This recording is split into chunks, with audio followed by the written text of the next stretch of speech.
नमस्कार दोस्तों, आप सभी का स्वागत है रोजगार विथ प्रमोद यूट्यूब चैनल पर। दोस्तों आज हमारा सेट नंबर 8 है। हम लोग 8वें सेट पर पहुंच चुके हैं। प्रैक्टिस सेट नंबर 8 हम लोग आज करने वाले हैं। तो इसके पहले हम लोगों ने 7 प्रैक्टिस सेट किया है। आप लोग नहीं देखे हैं तो देख लीजिए, आपको इससे कहीं ना कहीं फ़ायदा ही होगा दोस्तों, ठीक है। क्योंकि देखिए अब पेपर होने वाला है। लास्ट समय में क्या करना होता है, आपको प्रैक्टिस करने होते हैं। वो भी मिसलेनियस प्रैक्टिस करेंगे तो आपके लिए बेहतर होगा, ठीक है। तो आप लोग एक एक प्रैक्टिस सेट डेली देख लीजिए, आपको फ़ायदा ही होगा दोस्तों। डेली सुबह 8 बजे आपको एक प्रैक्टिस सेट यहाँ पर कराते हैं हम मैथ का, ठीक है। तो आप लोग ज़रूर देखिएगा। तो दोस्तों हम ज़्यादा यहाँ पर टाइम नहीं बर्बाद करेंगे, हम सीधे चलते हैं पॉइंट पर।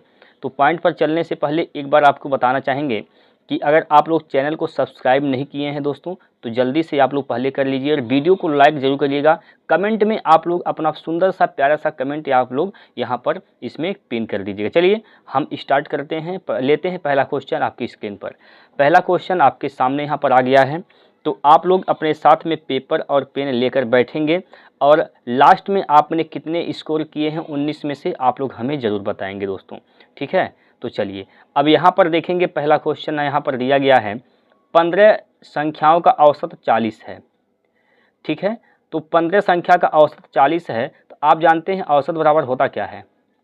औसत निकालने का तरीका क्या होता है, एवरेज यानी A इक्वल टू यस अपान एन, मतलब सभी पदों का योग बटे संख्या, ठीक है। अगर हम इसका सम निकालेंगे, योगफल निकालेंगे तो क्या हो जाएगा, A इंटू एन, मतलब औसत गुना संख्या, औसत गुना संख्या। तो हमें सम निकालना है। सम निकालेंगे कैसे, सम निकालने के लिए क्या करेंगे, औसत गुना संख्या कर देंगे। औसत क्या है, 40 है, ठीक है। औसत 40 है, संख्या कितनी है, 15। तो 15 चौको 60 यानी 600 यहाँ पर क्या हो जाएंगे, यहाँ पर योग हो जाएगा 15 संख्याओं का, ठीक है।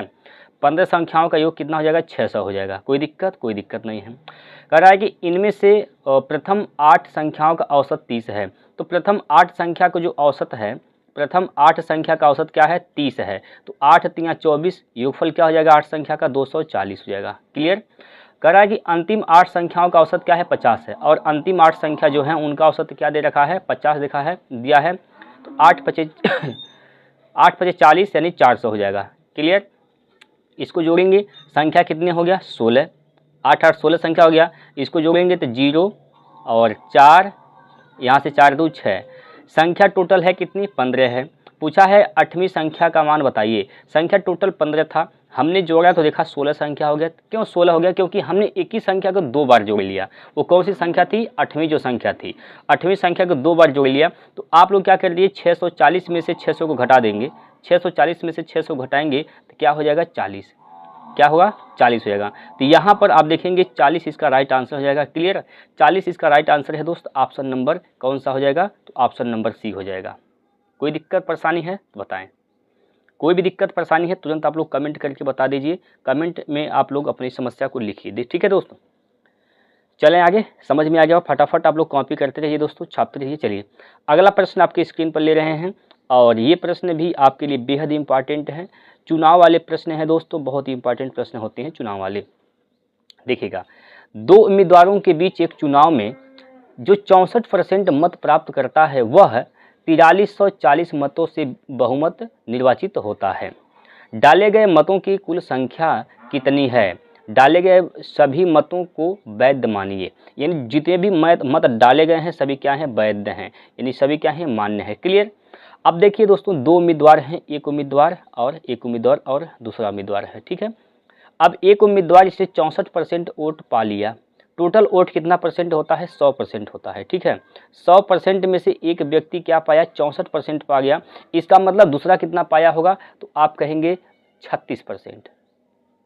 दूसरा कितना पाया होगा, 36%। अभी ये पहला जो पाया है व्यक्ति 64%, वो कितने परसेंट वोट ज़्यादा पाया है, यानी कितने परसेंट वोटों से जीता है, तो घटा देंगे। 14 में से 6 गया तो बचेगा 8, 5 में से 3 गया तो बचेगा 2, यानी 28%। तो 28% वोट से क्या हुआ, ये जीता है। लेकिन जीता है कितने वोटों से, आप देख पा रहे हैं यहाँ पर 4340 वोट से, यानी 28% का मान क्या हो जाएगा, 4340। 28% का मान क्या है, 4340 है, ठीक है दोस्त। 4340 हो जाएगा। कोई दिक्कत, चलिए इतना, इसमें कोई दिक्कत की बात नहीं है, आगे समझिए। अब देखिए इसको आप 7 से काट देंगे, 7 चौको 28, 4% का मान क्या हो जाएगा, 7 छक 42, 7 दूनी 14, ठीक है, इतना हो जाएगा। तो 4 से भी काटेगा भी, 4 से काटेंगे, 4 एकम 4, यानी 1% का मान क्या हो जाएगा दोस्त, यहाँ से 1% का मान निकालेंगे, 4 एकम 4, 4 एकम 4 बचेगा 2, 4 तियाँ 4 पंचे 20, 4 पंचे 20, 2 बचेगा 4 पंचे 20, 1% का मान क्या हो जाएगा 155।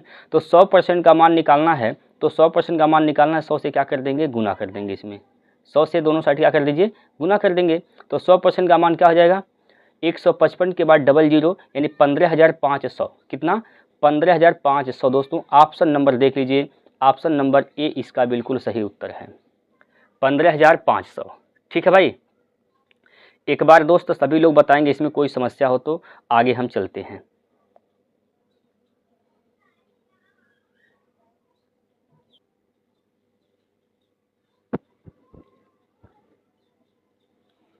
संख्या 3 39 का तीसरा अनुपातिक ज्ञात कीजिए। तीसरा अनुपातिक ज्ञात कैसे करते हैं दोस्त, जरा ध्यान दीजिएगा। तीसरा अनुपातिक आपको निकालना है, करना क्या होता है, तीसरा अनुपातिक निकालने के लिए क्या करना होता है, लास्ट का जो संख्या होता है उसका आप 2 बार गुना कर देंगे, यानी 39 गुना 39 कर देंगे और पहले वाले से भाग कर देंगे, 3 से भाग कर देंगे। ठीक है, भाग देंगे, जब आप काटेंगे इसको तो क्या हो जाएगा, देखिए 3 से काटेंगे, 13 बार में कैंसिल हो जाएगा, यहाँ पर 13 बार में कैंसिल, और 9 त्रिक 27, इकाई का अंक क्या आएगा, 7 आएगा दोस्त। इकाई का अंक 7 आएगा, किस ऑप्शन में है, ऑप्शन नंबर डी में है। तो डी इसका उत्तर जाएगा 507, गुना करेंगे 507 ही आएगा, कोई दिक्कत इसमें नहीं है। उम्मीद करता हूँ कि यह सवाल आपको समझ में आ गया है। आगे चलते हैं अगले क्वेश्चन की ओर। अगला प्रश्न देखेंगे जरा ध्यान से, सभी लोग जरा ध्यान से समझेंगे प्रश्न को। एक थैले में 20 रुपये, देखिए कितने रुपए के पैसे हैं, 20 रुपये, 10 रुपये और 5 रुपये, 20 रुपये, 10 रुपये और 5 रुपये के क्या हैं, नोट हैं थैले में। 20 रुपये के कितने नोट हैं, तो 3 नोट हैं, 3 अनुपात में है दोस्त। और 10 रुपये के कितने नोट हैं, तो 4 अनुपात में है, और 5 रुपये के 5 अनुपात में है। ठीक है, ये नोटों की संख्या जो है अनुपात में दिया गया है। यदि थैले में कुल धन 1000 रुपये है तो 5 रुपये के नोटों की संख्या बताइए। अब देखिए टोटल कितने पैसे हो जा रहे हैं थैले में, देखिए कितने अनुपात हो जाएगा, 20 तियाँ 60, इधर 60 हो गया, ठीक है, 60 यहाँ से हो गया, गुना कर देंगे सब। ठीक है भाई, 20 रुपये का नोट है 3 थी, तो 60 अनुपात यहाँ से हो गया, प्लस 4 दही 40, 40 अनुपात यहाँ से हो गया, प्लस 5 पचे 25, 25 अनुपात यहाँ से हो गया। सबको जोड़िएगा तो क्या हो जाएगा, 125 हो जाएगा, 125 अनुपात। 125 का मान कितना दिया है, 1000 दिया है। 125 का मान क्या है दोस्त, 1000 है। तो 125 से काटेंगे, ये 1000 8 बार में कैंसिल हो जाएगा। ठीक है, यानी 1 अनुपात का मान 8 हो गया। तो पूछा है आपसे 5 रुपये के नोटों की संख्या बताइए। तो 5 रुपये के नोटों की संख्या कितनी है, 5 अनुपात। 1 अनुपात का मान 8 है, तो 5 अनुपात का मान क्या हो जाएगा, 40। 5 अनुपात का मान क्या आ जाएगा दोस्तों, 40 हो जाएगा। ऑप्शन नंबर डी क्लियर है, ऑप्शन नंबर डी इसका राइट आंसर हो जाएगा। चलिए भाई ठीक है, समझ में आ गया। अगर दोस्तों आपको सवाल समझ में आया है तो एक बार कमेंट बॉक्स में वाई टाइप करेंगे, ज़रा जल्दी से आप लोग टाइप करेंगे कमेंट बॉक्स में वाई।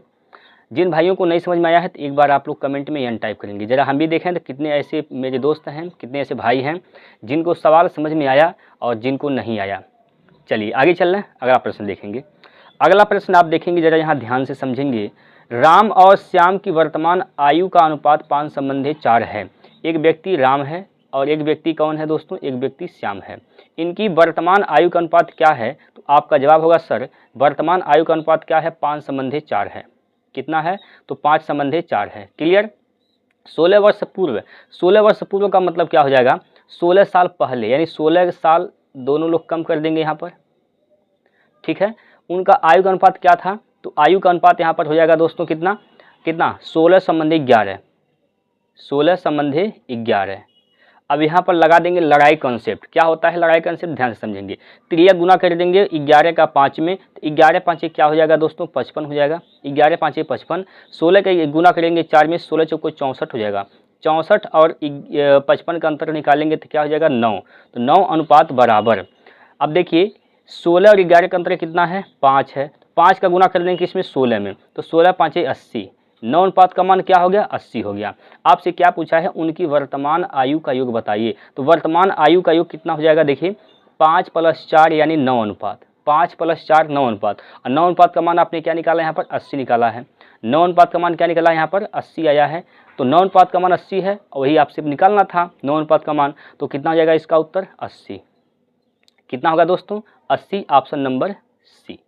ठीक है भाई, कोई समस्या बताएंगे एक बार, इस सवाल को समझने में कोई दिक्कत परेशानी है बताइए दोस्तों। आगे हम लोग चलते हैं, अगला प्रश्न देखते हैं। अभी ये जो क्वेश्चन है प्यारे साथियों, आप लोग इसका आंसर करने का प्रयास करिए, उसके बाद हम बताते हैं इस सवाल को कैसे हल करने हैं। ये बोडमास का रूल है, यहाँ पर बोडमास का रूल आप लोग जानते हैं दोस्त। बोडमास क्या कहता है BODMAS, बोडमास। बी का मतलब ब्रैकेट, ऑफ मतलब का होता है, और डी का मतलब डिवाइड, एम का मतलब मल्टीप्लाई, ए का मतलब एडिशन, और एस का मतलब सब्ट्रैक्ट होता है। पहले ब्रैकेट को हल करते हैं, फिर ऑफ को, फिर डिवाइड देते हैं, डिवाइड करते हैं, फिर मल्टीप्लाई करते हैं, फिर ऐड करते हैं, फिर घटाते हैं। ये क्रम चलता है, इस प्रकार से आप इसको हल करना है। ठीक है, तो इस प्रकार से जब आप इसको हल करिएगा तो क्या इसका आंसर आएगा, ज़रा ध्यान से समझेंगे। सबसे पहले ब्रैकेट, यहाँ पर ब्रैकेट है दोस्त, यहाँ पर ब्रैकेट है। ठीक है, यहाँ पर पहले आप इसको हल कर दीजिए, इसको हल करिएगा। 1/5 है, भाग को गुना में बदलेंगे तो 1/25 है ना, तो 25/1 हो जाएगा, 25/1 हो जाएगा। 5 से भाग देंगे 5 × 25 हो जाएगा यहाँ पर। ठीक है, 5 × 25 यानी इसका यहाँ तक का क्या हो जाएगा 5 हो जाएगा, प्लस प्लस। अब आइए यहाँ पर आएंगे दोस्त, पर अब इस ब्रैकेट को हल कर दीजिए, इस ब्रैकेट को, इसको जब हल करेंगे तो 7/14 है, सॉरी 7/4 है, गुना 1/3 है, तो क्या हो जाएगा यहाँ से 7/12, 7/12 हो जाएगा, 7/12, यहाँ से 7/12 आ गया। क्लियर है। अब ऑफ है, ऑफ मतलब क्या होता है गुना होता है।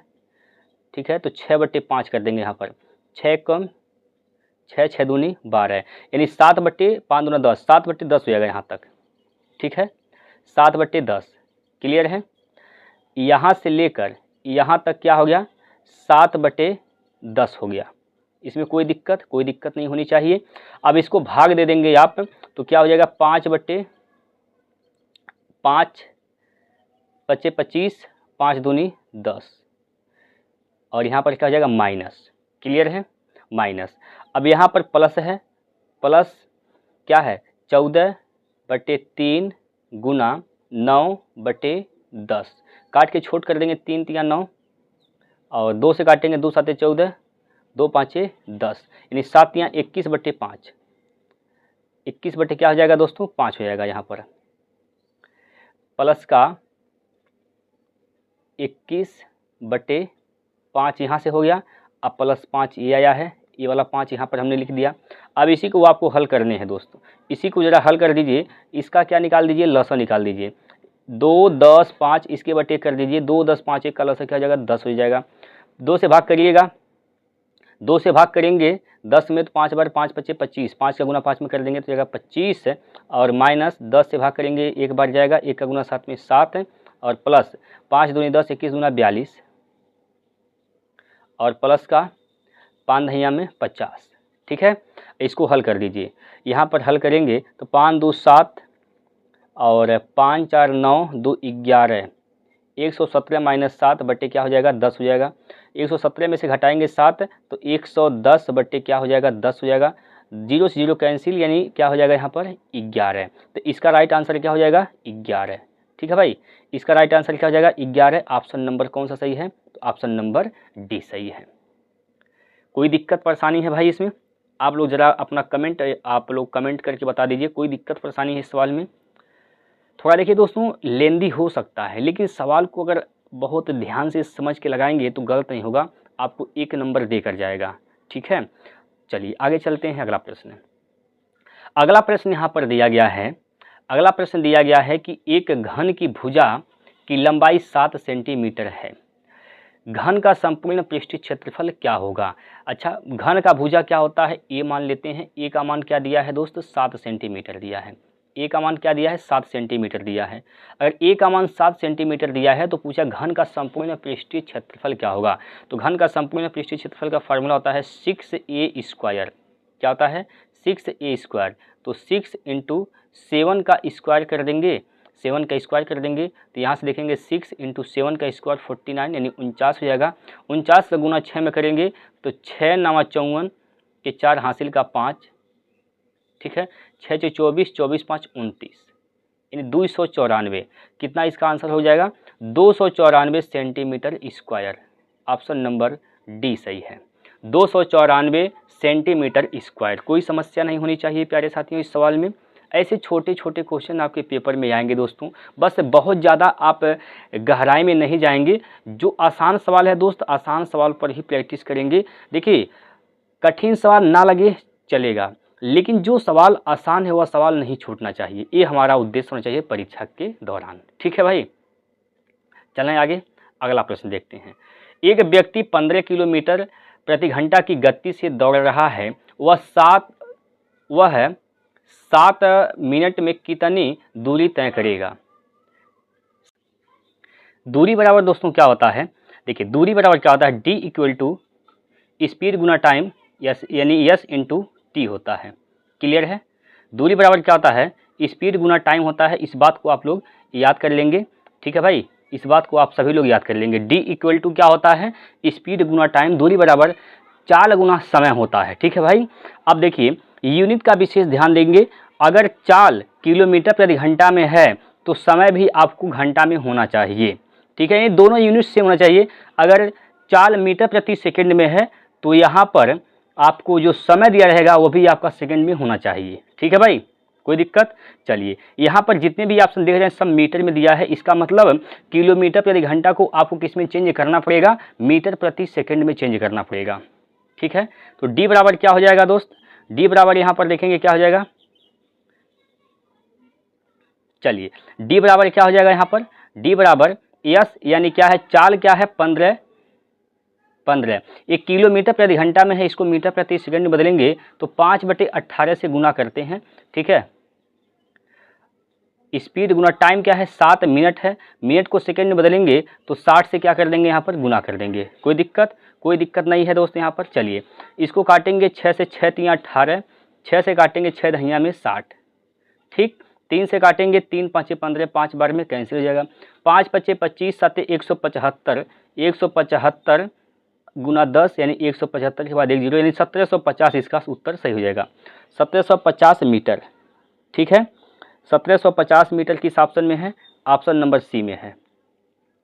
ठीक है भाई, ऑप्शन नंबर सी में 1750 है और ये इसका सही उत्तर हो जाएगा। कोई दिक्कत? चलिए, अगला प्रश्न। अगला प्रश्न है, एक वस्तु को 882 रुपये में बेचने पर एक व्यक्ति को 10% की हानि होती है। यदि वह इसे 991.76 में बेचें तो प्रतिशत लाभ या अथवा हानि बताइए कितना होगा। देखिए दोस्त, क्या हुआ यहाँ पर एक वस्तु को 882 रुपया में बेचा जाता है। 882 रुपये में बेचा जाता है तो कितने की हानि होती है? 10% की हानि होती है। तो बिका है कितने में? कितने परसेंट पर? 90% पर। तो 882 रुपये किसके बराबर हो जाएगा? 90% के बराबर हो जाएगा। क्लियर है? कह रहा है कि अगर 991.76 रुपये में बेचा जाए तो कितना परसेंट का लाभ अथवा हानि होगा। कितना बेचने की बात कर रहा है? 991.76 में। तो इसका मान निकालेंगे तो क्या हो जाएगा यहाँ पर? 90/882 गुना 991.76। ठीक है, कोई दिक्कत? कोई दिक्कत नहीं। अब देखिएगा, यहाँ से दशमलव हटेगा कैसे? यहाँ से दशमलव हटाएंगे, 1 0 यहाँ से खत्म हो जाएगा, नीचे 10 से गुना कर देंगे। ठीक है, ठीक, कोई दिक्कत? कोई दिक्कत नहीं। अब ये इसको काट पीट के छोटा करेंगे। सबसे पहले आप इसको 9 से काटिए, 9 से कटेगा 9 9 81, 9 9 81 और 9 8 72। ठीक है, 98 बार में कट गया। इधर तो 98 बार में कट गया। अब इसको काट देंगे, 7 से काटिए, 14 7 98, 7 से काटेंगे तो 14 बार में कटेगा। 7 से काटेंगे यहाँ पर देखिए कितनी बार में कटेगा। 7 से काटेंगे तो ये कटेगा कितनी में? 7 1 7, बचेगा 2 हो जाएगा 29, 7 चौक 28, 1 बचेगा हो जाएगा 11, 7 1 7 बचेगा 4 7 छक 42, 5 बचेगा, 7 अट्ठे 56। ठीक, अभी भी इसको 7 से काटेंगे, 7 से काटेंगे या 14 से काट दें दोस्त, इसको 14 से काट दीजिए। 14 से काटेंगे, 14 एक कम 14, जीरो उतारेंगे न जाने के लिए जीरो, फिर 16 हो जाएगा, 14 एक कम 14, 2 बचेगा, 14 दूनी 28। ठीक है, यानी कितना हो गया यहाँ पर 10 12, यानी 1012। नीचे क्या बचा है, अभी 10 बचा है, 10 से भाग भी देना है, 10 से भाग देंगे, 1 स्थान पर लग जाएगा। ठीक है, 1 स्थान पर लग गया। अब देखिए 100 रुपये से कितना ज़्यादा है, 100 रुपये से कितना ज़्यादा है, तो आप देखेंगे 100 रुपये से 1.2 ज़्यादा है। इसका मतलब 100 से ज़्यादा हुआ तो लाभ हुआ, और 100 से कम होगा तो हानि होगा। तो लाभ कितने का हो गया, लाभ होगा, हानि तो होगा नहीं, हानि वाला ऑप्शन तो गलत है। लाभ कितने का होगा, तो 1.2% का लाभ होगा। कितने का होगा दोस्तों, 1.2% का होगा। तो ऑप्शन नंबर 1 इसका बिल्कुल सही उत्तर हो जाएगा। ठीक है, ऑप्शन नंबर 1 इस प्रश्न का राइट आंसर हो जाएगा। उम्मीद करता हूं कि आपको समझ में आ गया होगा। अगर समझ में आया न है दोस्तों, तो एक बार सभी प्यारे साथी कमेंट बॉक्स में वाई टाइप कर देंगे जल्दी से। एक बार सभी प्यारे साथी कमेंट बॉक्स में वाई टाइप कर देंगे जिनको सवाल समझ में आ गया है। ठीक है, उसके बाद हम आगे चलते हैं अगले क्वेश्चन की ओर, और हम लोग आगे चलते हैं। यहाँ पर अगला प्रश्न आपके सामने है, प्रश्न नंबर 10। देखिए भाई, इसमें क्या बोला गया है कि एक दुकानदार 5 रुपये में 20 कलम बेचता है और 25% लाभ अर्जित करता है।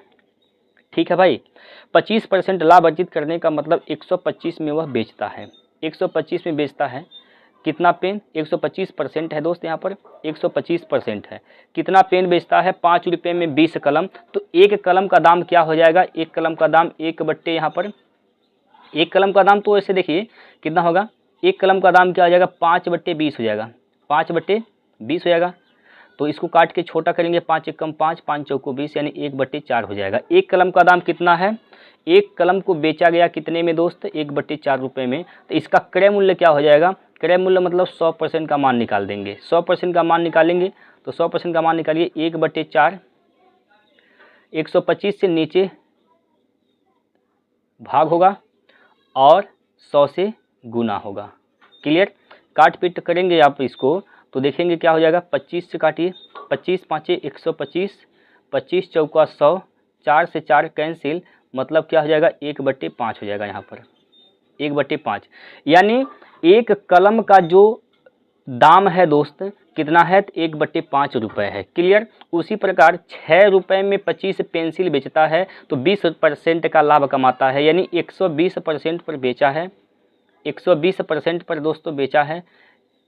कितना कलम, 6 रुपये में 25 पेंसिल, तो एक पेंसिल का दाम क्या हो जाएगा, एक पेंसिल का दाम हो जाएगा 6/25। कितना हो जाएगा, 6/25 हो जाएगा। तो 100% का मान निकाल देंगे, यहाँ पर 100% का मान निकालेंगे तो क्या हो जाएगा, 6/25 गुना 120, ऊपर से गुना कर देंगे 100 से। ठीक है भाई, ऊपर गुना कर देंगे किससे, 100 से। अब देखिए काटेंगे इसको आप, जब काटेंगे तो यहाँ से 0 से 0 कैंसिल होगा, 6 से काटेंगे 6 दूनी 12 हो जाएगा, यहाँ पर 2 से काटेंगे 2 5 10 हो जाएगा, 5 से काटेंगे 5 5 25 हो जाएगा, यानी कितना हो गया, 1/5 हो गया, 1/5 हो गया। यानी एक कलम का दाम कितना है, तो आप कहेंगे 1/5 रुपये। एक पेंसिल का दाम क्या है, 1/5 रुपये। आपसे पूछा है एक पेंसिल और एक कलम के क्रय मूल्य के बीच अंतर क्या होगा, तो 1/5 में से 1/5 जब घटाएंगे तो क्या हो जाएगा, 1/5 में से 1/5 जब घटाइएगा दोस्तों तो क्या हो जाएगा, 0 हो जाएगा। कितना होगा दोस्त, तो 0 हो जाएगा। इसका उत्तर क्या होगा, 0 रुपये। कितना होगा, 0 रुपये, ऑप्शन नंबर बी। क्लियर है भाई। चलिए अगला प्रश्न है, वह दर क्या होगी जिस पर कोई राशि साधारण ब्याज पर 12 वर्षों में स्वयं का 4 गुना हो जाएगी। ऐसे प्रश्न आपके पेपर में दोस्तों पूछे जाएंगे। तो देखिएगा क्या होता है, यहाँ पर ध्यान से समझिएगा। आप जानते हैं SI बराबर क्या होता है, सिंपल इंटरेस्ट, साधारण ब्याज बराबर क्या होता है, PRT होता है, PRT/100 होता है। ये तो फार्मूला होता है, बचपन से आप जानते हैं इस फार्मूले को। ठीक है, इस फार्मूले से आप बचपन से ही परिचित हैं दोस्त, कोई दिक्कत की बात इसमें नहीं है। लेकिन इसमें कोई चीज़ समझने वाली क्या बातें हैं, इस बात को समझिएगा। देखिए हमें वह धनराशि क्या है नहीं पता है, लेकिन एक बात यहाँ पर बोला गया है कि टाइम जो है टी का मान यहाँ पर दिया है, टी जो है 12 वर्ष का समय ले रहा है, 12 वर्ष की बात कर रहा है। कोई धन है अपने से 4 गुना हो जाता है। अगर हम पी को यानी मूलधन को 1 मान लें तो मिश्रधन कितना हो जाता है, मिश्रधन दोस्त कितना हो जाता है 4 गुना, यानी मिश्रधन 4 हो जाता है। तो मिश्रधन अगर 4 अनुपात है यानी 4 रुपया है, मूलधन 1 है, तो आप जरा बताएंगे कमेंट करके साधारण ब्याज कितना होगा। अगर दोस्तों मूलधन 1 रुपये है, मिश्रधन यहाँ पर 4 रुपये है, तो आप कमेंट करके बताएंगे साधारण ब्याज कितना हो जाएगा। मिश्रधन माइनस मूलधन यानी 3 अनुपात क्या हो जाएगा, यहाँ पर ब्याज हो जाएगा, साधारण ब्याज। क्लियर। अब इसी में आपको यहाँ पर रखने हैं साधारण ब्याज क्या हो जाएगा, यहाँ पर 3, मूलधन क्या है 1, आर का मान ही निकालना है, टाइम क्या है 12 साल, 12 वर्ष बट्टे क्या हो जाएगा 100 हो जाएगा। क्लियर। काटेंगे जब इसको काट पीट मचाएंगे, यहाँ पर काट पीट करेंगे 3 एकम 3, 3 चौको 12 हो जाएगा, 4 से काटेंगे 4 25 में 100 हो जाएगा, यानी आर क्या हो जाएगा, आर का मान क्या हो जाएगा 25% हो जाएगा दोस्तों। 25% इसका राइट आंसर होगा। ठीक है भाई, 25% इसका राइट आंसर है ऑप्शन नंबर बी। उम्मीद करता हूं कि सभी भाइयों को सवाल समझ में आ गए होंगे और ऐसे प्रश्न दोस्तों आप लोग प्रैक्टिस करके जरूर जाइएगा पेपर में, ऐसे प्रश्न आपके पेपर में पूछे जाते हैं। ठीक है भाई, अगला प्रश्न देखिए। अगला प्रश्न यहाँ पर देखेंगे, एक बार जरा ध्यान से समझेंगे, ये भी बोर्ड मास से संबंधित प्रश्न है। तो मैं चाहूँगा एक बार आप सभी प्यारे साथी जितने भी इस वीडियो को देख रहे हैं, आप लोग इसका आंसर कमेंट बॉक्स में देंगे। आप सभी प्यारे साथी इसका आंसर क्या देंगे, कमेंट बॉक्स में देंगे। मैं आप लोगों से आपका आंसर का इंतजार करूँगा। ठीक है भाई,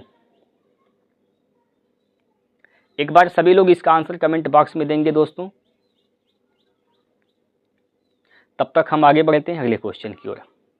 चलिएगा, अगला प्रश्न ध्यान से समझने का प्रयास करेंगे। यहाँ पर क्या बोला गया है, नाव धारा का प्रश्न है दोस्त।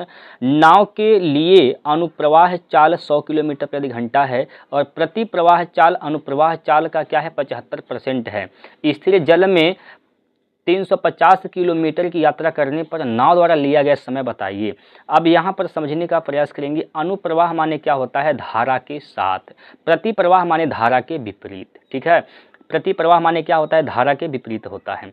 अनुप्रवाह चलते हैं, क्या बोला प्रति प्रवाह यानी बी माइनस डब्लू जो है वह अनुप्रवाह का क्या है 75% है, बी प्लस डब्लू का क्या है दोस्तों 75% है। 75% का मतलब 3/4। ठीक है, 75% का मतलब क्या होता है 3/4 होता है। क्लियर है। तो यहाँ पर निकाल देंगे बी माइनस डब्लू बट्टे बी प्लस डब्लू बराबर क्या हो जाएगा 3/4 हो जाएगा, 3/4 हो जाएगा। क्लियर। ठीक है, इसमें तो कोई दिक्कत की बात नहीं है, एक बार बताएंगे। अब यहाँ पर बोला गया है कि नाव के लिए अनुप्रवाह चाल, अनुप्रवाह माने धारा के साथ, तो बी प्लस डब्लू का मान दिया है 100, बी प्लस डब्लू का मान क्या दिया है दोस्तों 100 दिया है, 100 दिया है।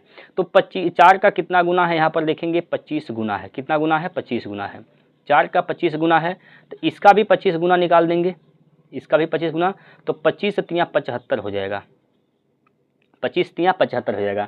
यानी धारा के विपरीत जब चलते हैं तो उसका सापेक्षिक चाल क्या है 75 है, धारा के साथ चलते हैं तो उसका सापेक्षिक चाल क्या है 100 है। तो यहाँ पर आपको बी का मान निकालना पड़ेगा। बी का मान निकालेंगे, बी का मतलब बोट यानी नाव का चाल निकालना पड़ेगा। कैसे निकालते हैं भैया, दोनों को जोड़ के आधा कर देंगे, तो 75 + 100 करेंगे तो 175/2 हो जाएगा। ये तो हो गया नाव की चाल। अब नाव की चाल इतना हो गया, 350 किलोमीटर जाने में कितना समय लेगा। आप जानते हैं समय बराबर क्या होता है दूरी बट्टे चाल होता है। दूरी बट्टे चाल, दूरी क्या है भाई, दूरी क्या है यहाँ पर तो 350 है, दूरी क्या है 350 है, और समय क्या है चाल क्या है 175/2 है। 175/2, 2 चल जाएगा ऊपर, 2 कहाँ पर चल जाएगा ऊपर चल जाएगा। ठीक है, अब इसको काटेंगे आप, जब इसको काटेंगे, काटिए इसको, 5 दूनी 5 तियाँ 15, 5 तियाँ 15। ठीक है भाई, 5 तियाँ 15, 2 5 25 25, 5 से काटेंगे 5 7 35, 35 दूना 70, 2 बार में कटेगा, 2 गुना 2 क्या हो जाएगा 4 घंटे। कितने भाई 4 घंटे। तो यहाँ पर समय क्या आ जाएगा, 4 घंटा आ जाएगा। ठीक है भाई, समय क्या आ जाएगा, आपका जवाब होगा सर 4 घंटे इसका समय आ जाएगा। कोई समस्या नहीं है, बताएंगे एक बार सभी दोस्त बताएंगे, जितने भी भाई हमारे दोस्त यहाँ पर देख रहे हैं सभी लोग कमेंट करके बताएंगे क्या इस सवाल में कोई दिक्कत आपको है। चलिए अगला प्रश्न देखेंगे।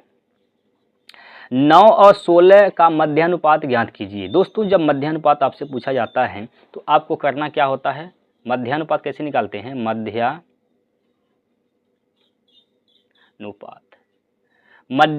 कैसे निकालते हैं, कुछ नहीं करना होता है, 2 वैल्यू दिया रहेगा, आपको अंडर रूट में इसका गुना कर देना होता है। तो अंडर रूट में गुना करेंगे तो 9 गुना 16 हो जाएगा, 9 गुना कितना हो जाएगा 16। 9 का वर्गमूल क्या हो जाएगा दोस्तों 3, 16 का वर्गमूल क्या हो जाएगा 4, बस गुना का साइन है, गुना करेंगे 4 3 12, तो इसका उत्तर क्या हो जाएगा दोस्तों 12। ठीक, इसका आंसर क्या हो जाएगा, आपका जवाब होगा 12। ठीक है भाई, चलिए अगला प्रश्न। अब यहाँ पर देखेंगे जरा ध्यान से, अस्पताल बी में बिस्तरों की संख्या अस्पताल सी में बिस्तरों की संख्या से कितना प्रतिशत अधिक है। अब यहाँ पर अस्पताल दिया गया है, अस्पताल बी और अस्पताल सी। अस्पताल बी में पहले बिस्तर देखिए कितनी है, अस्पताल बी यहाँ पर है, यहाँ पर देखिए कितने हैं अस्पताल बी में, 35 है, 35 35 35 70 70 और ऐसे जोड़ लीजिए, 70 तो ये हो गया, 85 और 25 क्या हो जाएगा 110 हो जाएगा, 110। तो 70 और 110 क्या हो जाएगा 180, 70 और 110 क्या हो जाएगा 180 हो जाएगा। क्लियर है, 180 हो गया अस्पताल बी में बिस्तरों की संख्या। उसी प्रकार अस्पताल सी में देख लेंगे बिस्तरों की संख्या, अस्पताल सी यहाँ पर है, अस्पताल सी में बिस्तरों की संख्या कितनी है, अस्पताल सी में बिस्तरों की संख्या कितनी है, तो 5 5 10 की 0 हासिल का 1 और 7 3 10 5 15 150 यहाँ पर हो जाएगा। ठीक है, यहाँ से जब आप काटे देंगे जी, देखिए अनुपात निकाल रहे हैं तो अनुपात निकालेंगे तो 0 0 कैंसिल, 3 से काटेंगे 3 6 18 3 5 15। ठीक, यानी 6 संबंधी 5 अनुपात हो गया। तो अस्पताल सी में बिस्तरों की संख्या से कितना परसेंट अधिक है, अस्पताल बी में बिस्तरों की संख्या कितना अधिक है, 1 अधिक है, किस पे 5 पर। 1/5 का मतलब क्या होता है 20%, 1/5 का मतलब दोस्त 20% होता है। तो यहाँ पर ऑप्शन में 20% नहीं है, ऑप्शन में दोस्तों 20% नहीं है, तो यहाँ पर आप इसको 20% बना लेंगे दोस्त। ठीक है, क्योंकि इसका आंसर क्या आएगा 20% आएगा, 20%। ठीक है, 20%, ऑप्शन नंबर सी मार देंगे। ठीक है भाई, कोई समस्या हो तो बताइए, कोई अगर समस्या हो दोस्त तो आप लोग हमें एक बार बताएंगे। चलें आगे, अगले क्वेश्चन की ओर हम लोग कदम रखते हैं। चलिए भैया अगला प्रश्न आपकी स्क्रीन पर ले रहे हैं। अब यहाँ पर बोला गया है, इस प्रश्न में बोला गया है कि 6 वर्ष 2013 से 18 में किस वर्ष में कंपनी द्वारा कंप्यूटर का उत्पादन कंप्यूटर की औसत निर्यात से 16% अधिक था। कंप्यूटर की औसत निर्यात से 16% क्या था, अधिक था। अब इसका फिगर कहाँ पर दिया भैया, चलिए फिगर यहाँ पर है, फिगर यहाँ पर दिया गया है। तो औसत यहाँ पर एक बार देख लेंगे क्या बोला गया है, उत्पादन से कंप्यूटर की औसत निर्यात से, औसत निर्यात पूछा गया है ना टोटल, तो इसका निर्यात हम निकाल लेंगे। ठीक है भाई, निर्यात निकालिए। तो देखिए यहाँ पर निर्यात और जो हल्का यहाँ पर रंगा हुआ है निर्यात है, तो 140 यहाँ से हो गया, यहाँ जोड़ लेंगे 140। ठीक, 140 और 240 है, ऐसे जोड़ेंगे। यहाँ पर देखिए 0 0 0 0 0 0 0 0 0 हर जगह 0 है, 0 हो जाएगा, 0 हो जाएगा यहाँ पर। इसके बाद दहाई के अंक पे आएंगे तो 7 5 12 7 5 12 12 12 12 4 16 16 4 20 की 0 हासिल का 2 हो जाएगा। इसके बाद सैकड़ा पाएंगे 2 3 5 5 3 8 8 2 10 2 12 12 1 13 2 1500 हो जाएगा। यहाँ पर कितना हो जाएगा 1500। अब ये 1500 हो गया तो इसका औसत निकालना है हमें, तो कितने हैं यहाँ पर 1 2 3 4 5 6 से भाग कर देंगे। 6 से भाग जब ही करेंगे तो 6 दूनी 12 6 दूनी 12 और 12 6 25 30, यानी कितना हो जाएगा 250 हो जाएगा। इसका औसत क्या हो गया? 250 हो गया। ठीक है भाई, 250 यहाँ पर औसत हो गया निर्यात का। निर्यात का औसत 250 हो गया। अब प्रश्न में क्या बोला गया है कि 2013 से 18 तक किस वर्ष में कंपनी द्वारा कंप्यूटर का उत्पादन कंप्यूटर के औसत निर्यात से 16% अधिक था। तो अब यहाँ पर आइए देखते हैं 2000, यहाँ से आते हैं डी से चलते हैं। डी में आइए, पहले नंबर डी को उठाते हैं हम। 2016 की बात कर रहे हैं। 2016 में जो कंप्यूटर का उत्पादन था कितना है? 2016 में कंप्यूटर का उत्पादन क्या है? तो 2016 यहाँ पर कंप्यूटर का उत्पादन कितना है? 290 है। उत्पादन 290 हुआ, लेकिन इसका निर्यात, औसत निर्यात क्या है? 250 है। तो कितना अधिक है? कितना अधिक है भाई? जो उत्पादन है कितना अधिक है? आप कहेंगे 40 अधिक है। 40 अधिक है किससे? उत्पादन से, सॉरी निर्यात से। निर्यात से 250 से 250 गुना क्या हो जाएगा? 100 हो जाएगा। 100 हो जाएगा। काट दीजिए इसको। काटेंगे जब आप देखिए 0 0 कैंसिल, 25 चौका 100, 4 बार में कैंसिल, 4 चौको 16% आ गया। ये पूछा है आपसे कि किस वर्ष जो है, किस वर्ष कंपनी द्वारा कंप्यूटर का उत्पादन कंप्यूटर की औसत निर्यात से 16% अधिक था। तो किस वर्ष था अधिक? ऑप्शन नंबर डी जो है 16%, 2016। ठीक है, तो 2016 इस प्रश्न का राइट आंसर हो जाएगा। ठीक है, आप देख सकते हैं 2016 में जब देखा गया है तो 2016 में कितना आया है? 16% यहाँ पर आया है। ठीक है भाई, 16% अधिक था, तो 2016 इसका राइट आंसर हो जाएगा। बाकी चेक करने की आवश्यकता नहीं है। उम्मीद करता हूँ कि आपको सवाल समझ में आ गए होंगे। अगला प्रश्न देखिए, 16 हो गया। 16 के बाद 17वां नंबर देखेंगे। कंपनी के द्वारा 2015 से 17 में कंप्यूटरों के कुल उत्पादन की तुलना में, पहले नंबर आप 2015 से लेकर 2017 तक कंप्यूटर के कुल उत्पादन निकाल दीजिए। तो देखिए यहाँ पर, इसको हम इरेज कर देते हैं क्योंकि इसका काम खत्म हो गया है। ठीक है, चलिए 2000 कहाँ से कहाँ तक? 2015 से 17, यानी 15, 16, 17 क्या निकालना है आपको? कंप्यूटर की कुल उत्पादन निकालना है।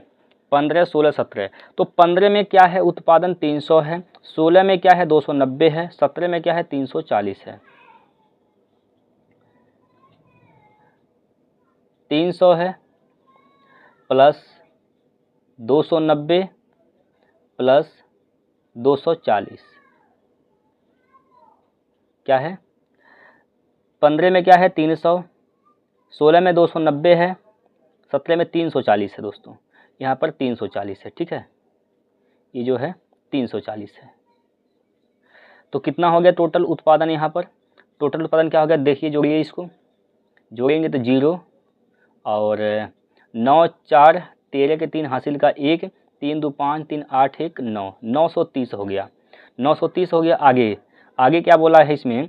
13, 14 और 18 में कंप्यूटरों का कुल निर्यात निकालिए। 13, 14, 18। 13 में क्या है? 140 है। 13 में क्या है दोस्तों?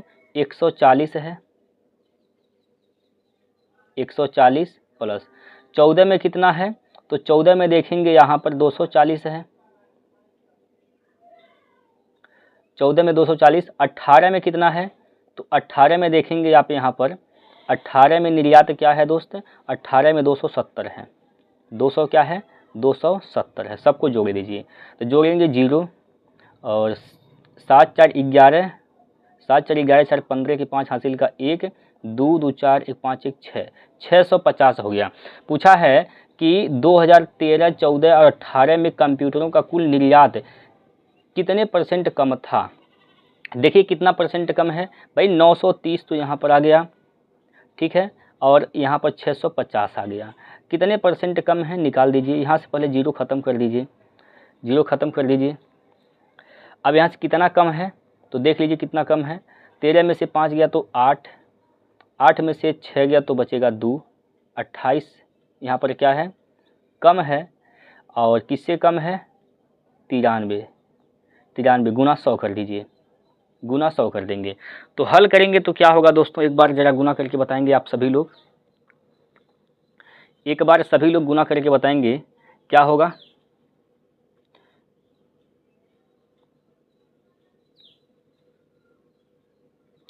एक बार सभी लोग इसका आंसर बताएंगे क्या होगा दोस्तों कमेंट बॉक्स में।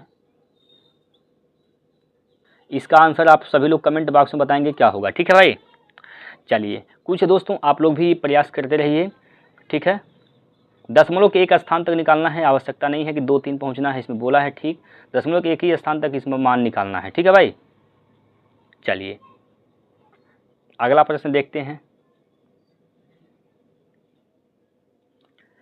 चलिएगा, अगला क्वेश्चन आपके सामने है यहाँ पर 18वां प्रश्न। इसमें कहा गया है सप्ताह की संख्या जिसमें जीवन सूचकांकों की लागत 160 या उससे अधिक लेकिन 190 से कम थी। अब देखिए यहाँ पर ग्राफ यहाँ पर दिया है किससे, 160 या उससे अधिक लेकिन 190 से कम, 160 या उससे अधिक लेकिन 190 से क्या कम। तो यहाँ पर 4, 6 और 9, तो क्या हो जाएगा 19, क्या हो जाएगा 19 हो जाएगा, यहाँ पर 19 हो गया। चलिए आगे क्या बोला गया है, उन सप्ताहों की संख्या से लगभग कितने प्रतिशत अधिक है जिनमें जीवन सूचकांक की लागत 200 या उससे अधिक थी लेकिन 220 से कम। 200 या उससे अधिक लेकिन 220 से क्या कम, 200 या 200 से अधिक या 220 से क्या कम। तो क्या हो जाएगा यहाँ पर 7 + 5 12 हो जाएगा दोस्तों। कितना हो जाएगा यहाँ पर 12 हो जाएगा, 12 हो जाएगा। क्या बोला गया भाई कितना प्रतिशत कम है, तो कितना कम है यहाँ पर देख लीजिए कितना कम है, 12 7 19, 7 कम है किससे 12 से, गुना 100। ठीक, 4 से काटेंगे, 4 × 12 25 चौका 100 होता है, 25 7 175, 175 बटे क्या हो जाएगा 3 हो जाएगा। 3 से काटेंगे, 3 चौको 12, 3 5 15 हो जाएगा, 3 5 15 यानी 5 से शुरुआत हो रहा है, तो ऑप्शन नहीं हो सकते हैं, सब गलत है। एक ही ऑप्शन बचा, ऑप्शन नंबर बी। तो ऑप्शन नंबर बी क्या हो जाएगा, इसका राइट आंसर हो जाएगा। ठीक है भाई, बाकी आप भाग देकर चेक कर सकते हैं। 5 × 15 बचेगा 2, 3 8 24 बचेगा 1, दशमलव लगाएंगे हो जाएगा 10, 3 3 9 यानी 58.3 इसका राइट आंसर है ऑप्शन नंबर बी। कोई दिक्कत समस्या, कोई दिक्कत इसमें बताइए दोस्तों, कोई दिक्कत है तो बताइए आप। ऐसे सवाल में अगर आपको कहीं दिक्कत परेशानी हो तो बताइए। चलिए हम आगे बढ़ लेते हैं अगले क्वेश्चन पर। और अगला प्रश्न जो कि लास्ट प्रश्न है, ठीक है, 19वां नंबर क्वेश्चन। पहले प्रश्न को पढ़ते हैं उसके बाद ग्राफ को देखेंगे। 2016 में सभी कंपनियों द्वारा एक साथ अर्जित लाभ का अनुमानित प्रतिशत क्या है। चलिए 2016 में सभी कंपनियों द्वारा एक साथ अर्जित लाभ का अनुमानित प्रतिशत क्या है। तो चलिए पहले ग्राफ यहाँ पर देख लेते हैं। अब सबसे पहले देखिए एक्सपेंडिचर है, यहाँ पर इनकम है, यानी इधर क्या है व्यय है और ये क्या है आय है। गाढ़ा वाला क्या है व्यय है, हल्का गाढ़ा क्या है आय है, कमाई है। तो पहले कमाई देखते हैं कितना हो रहा है, 35, यहाँ लिखते चलेंगे 35 प्लस 47.5, इसके बाद आगे चलेंगे तो 45 के बाद क्या है, 45 के बाद क्या है दोस्तों 50 है, 50 है, 50 के बाद क्या है तो 40 है, यहाँ पर क्या हो जाएगा 40। सबको जोड़ेंगे 0.5, 5 5 10 7 17 हासिल का 1, 3 4 7 4 11 11 11 11 11 और 5 का हो जाएगा 16 16 4 20 और 1 21, 217.5 हो जाएगा। इसकी आय निकल गया। अब इसका हम व्यय निकाल देते हैं। व्यय क्या है 30 है, 30 के बाद 37.5 है, 37.5 है, इसके बाद 40 है और 42.5 है। ठीक है, 42.5 है और 45 है, 45 है। सबको जोड़ेंगे, 5 5 10, 0 हासिल का 1, 7 2 9, 5 14, 14 1 15 के 5 हासिल का 1, दशमलव का स्थान लगाएंगे। ठीक, 3 3 6 4 10, 10 10 7 18 1 19 हो जाएगा, यानी 195 हो गया। 195 हो गया। ये पूछा है ना दोस्त यहाँ पर कि 2016 में सभी कंपनी द्वारा एक साथ अर्जित लाभ का कितना लाभ का अनुमानित प्रतिशत क्या है। तो लाभ देखिएगा, आय क्या है, कमाई, इसका जो आय है वह 217 है, ठीक है, और खर्चा कितना कर रहा है 195। तो कितना लाभ कमा पा रहा है यहाँ पर, लाभ निकाल दीजिए। लाभ निकालेंगे, यह क्या हो जाएगा, यहाँ पर लाभ निकालेंगे दोस्त, तो यहाँ पर हो जाएगा 10.5 तो रहबा करेगा, ठीक, और 7 में से 5 गया तो बचेगा 2, और 11 में से 9 गया तो बचेगा 2, यानी 22.5 हो गया। किस पर लाभ मिलता है, यहाँ पर देखिए सब कुछ लिया है, यहाँ पर सब कुछ दिया है। एक्सपेंडिचर नीचे लिखना है आपको, एक्सपेंडिचर यहाँ पर आपको व्यय क्या लिखना है, नीचे लिखना है, ठीक है भाई, व्यय क्या लिखना है आपको, नीचे लिखना है, ठीक है। चलिएगा, व्यय यहाँ पर क्या हो जाएगा 195 हो जाएगा, 195 गुना 100 कर देंगे, गुना क्या कर देंगे 100 कर देंगे। अब यहाँ से देखेंगे 1 0 से दशमलव क्या हो जाएगा, ख़त्म हो जाएगा। 5 से काटेंगे, 5 3 15, 5 3 15, 5 3 15, 4 बचेगा, 5 9 45 हो जाएगा। 5 से काटेंगे, 5 दूना 10 हो जाएगा, ठीक है। कोई दिक्कत की बात नहीं है। अब देखिए यहाँ पर इधर 3 से कटेगा, 13 3 39, 3 से काटेंगे, 3 7 21, 3 5 15, 75 दूना 150, 150 यहाँ पर हो गया। 150/13 भाग दे दीजिए भैया 13 से, 13 1 कम में 13 बचेगा, यहाँ पर 2 हो जाएगा 20, 13 1 कम 13 बचेगा कितना दोस्त, 13 7 बचेगा, हो जाएगा 70, और 13 6 78, 13 6 78 लगभग में पान पूछा गया है, 13 6 78 तो लगभग में पूछा गया है। 13 5 65, 13 6 78 ज़्यादा हो जाएगा, 13 5 65 होगा दोस्त, 13 5 65, यानी 11.5 इसका मान आएगा। कितना आएगा 11.5, अनुमानित मान कितना होगा दोस्त 11.5। ऑप्शन नंबर 1 में दिया गया है, तो ऑप्शन नंबर 1 इसका सही उत्तर है। क्लियर है। एक बार बताएंगे दोस्तों, क्या इसमें कोई समस्या है आप सभी को, क्या इस सवाल में कोई दिक्कत है आपको, बताएंगे एक बार कमेंट करके बताएंगे। हमने यहाँ पर दोस्त 19 क्वेश्चन किया है और बहुत ही बेहतरीन तरीके से हमने आपको समझाने का प्रयास किया है। उम्मीद करता हूँ कि आप सभी लोगों को सवाल बढ़िया से अच्छे तरीके से समझ में आया होगा, ठीक है। 19 क्वेश्चन हम लोग लिए हैं, पेपर में 19 क्वेश्चन आने हैं। तो आज के लिए हम लोग ये बस यहीं पर हम लोग यहाँ पर रोकते हैं। फिर कल दोस्तों आपके साथ एक वीडियो और आएगा, ठीक है, जिसमें हम प्रैक्टिस सेट करेंगे। प्रैक्टिस सेट नंबर 9 होगा, ठीक है। तो आप लोग हर प्रैक्टिस सेट ध्यान से देखते रहिए। और दोस्त आपसे हम कुछ ज़्यादा नहीं कहेंगे, बस इतना कहेंगे कि आप लोग वीडियो को लाइक ज़रूर कर दीजिएगा, ठीक है, और अपना कमेंट जो है सुंदर सा प्यारा सा नीचे आप लोग लिख दीजिएगा, ठीक है भाई। चलिए, तो आज के लिए इतना ही रोकते हैं, कल मिलते हैं, तब तक के लिए जय हिंद, जय भारत। आप सभी लोग अपना ध्यान दीजिएगा।